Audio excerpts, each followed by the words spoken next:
Well, and this is where I want to sort of maybe close out this this sit down with you, although I'd love to continue another time. As you know, this podcast is known as The Portal, and the idea for The Portal is how to extricate yourself from wherever you feel trapped towards some sort of more transcendent existence. And what I understand from everything that you do and project, and I feel very grateful that I was connected to you by some of our mutual friends. This is our first meeting. Is this concept of liberation through extreme discipline. And that sounds sort of counterintuitive. It looks like you have this oppressive life where you get up in the morning at 4:30 a.m. and you're taking a picture of your wristwatch and there's sweat everywhere. And the point is, there's a path and you can fall off it, but if you get back on it and you own it, there is freedom and liberation, even though it seems like an oppressive regime.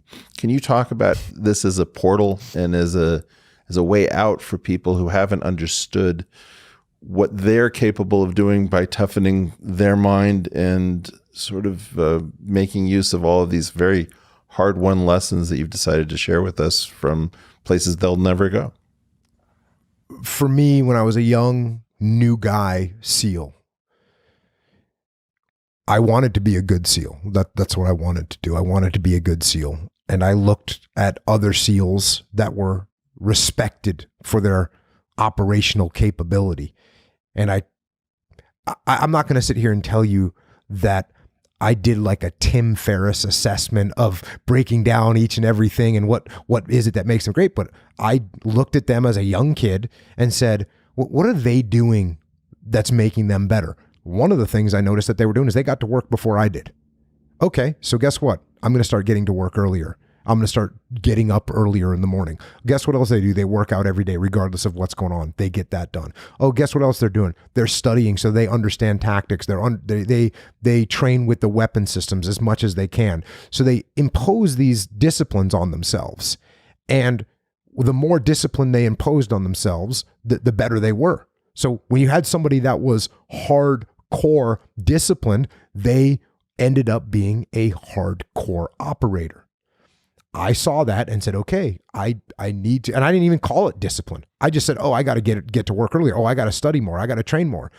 And then the more I did that, guess what? I'd go to a training event and I would have freedom there because I was in better condition, or I understood the weapons better. I understood the tactics better. So, or I just was more prepared because I had gotten to work at 5 o'clock in the morning and prepped my gear and prepped my dive rig before anyone else did. So I was just a little bit ahead, so I could spend a little more time doing a chart study of the water I was going to be diving in. So I kind of got a better lay of the land, or of the ocean in this case. So these little disciplines that I imposed on myself made me more equipped to handle what I was gonna face in these training situations. And then, very soon you realize that the more discipline you impose on just about every aspect of your life, the more freedom you end up with. Whether it's the example of financial freedom. If you want financial freedom, guess what? You got to have financial discipline to get there. If you want to have more free time, guess what? You got to have more disciplined time management. And if you're part of a team, then the way that if you saw my SEAL platoon, you'd see that we had disciplined standard operating procedures for just about everything that we did. And you might think that constrains us on the battlefield, but it actually gives us freedom. Net. And that's the way that it is. That's the way that for me, discipline in my life has given me, from my perspective right now, an immense amount of freedom. Now, as far as the portal that allows someone to kind of transition, for me, another thing that I talk about all the time is the ability to detach from the chaos, detach from mayhem, and detach from your emotions so that you can make good, logical decisions about what you're doing in your life, in the world. And this is something that I remember the day I learned it.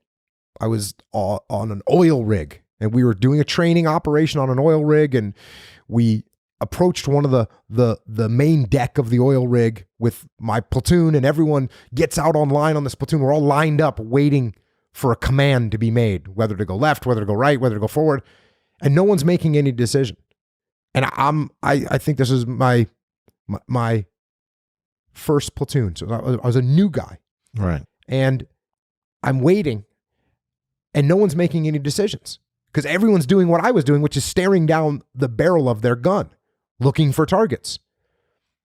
And I stood there for a second and then 3 seconds, then 5 seconds. Then I said, okay, I'm just going to take a step back. So I lifted my gun into the high port position. So I wasn't looking down my weapon anymore. I took a step back. I looked to my left. I looked to my right. I saw that no one was looking around to make a decision. And I said, hold left, clear right, which was a common standard operating procedure. And everyone repeated the call because that's what you do in the SEAL teams. When somebody makes a verbal call, everyone repeats it. So everyone says, hold left, clear right. And then everyone held left and we cleared right. And I realized at that moment, I was one of the least tactically experienced people. But because I had taken a step back, I was able to see things with a lot more clarity than anyone else on that line could. So this is a phrase you use, take a step back, which essentially, as far as I can tell, means go metacognitive, witness the robot that is you, yes, acting robotically, and find something that is not the robot to evaluate the situation. You have to, I just call it detach. You have to detach from all that chaos. And what you're really doing, and this makes me think of your portal ideas, you're detaching from you. Right? You're taking a step, you're detaching from your own brain and you're looking at things from a different perspective. And the better you get at it, it got to a point where I don't even have to move and I'm detached and I'm looking around. So that to me is one of the most powerful tools you have as a leader and really as a person, is to, instead of being constantly in the firefight, right, take a step back, get out of the fight. It's just like when you're watching a football game on TV. You watch that football game, you wonder why these idiots on the field can't see what you see. Well, it's because you're seeing it from 9 different angles, or at least an elevated angle on the television, and you can see everything that's happening. So if you do that with your life, you detach, it's going to give you much more visibility on decisions you should make and directions you should go. So both at the level of cognition and at the level of emotion and feeling? Absolutely. Absolutely. Well, this is some incredibly powerful advice. I'm going to try to put it into action.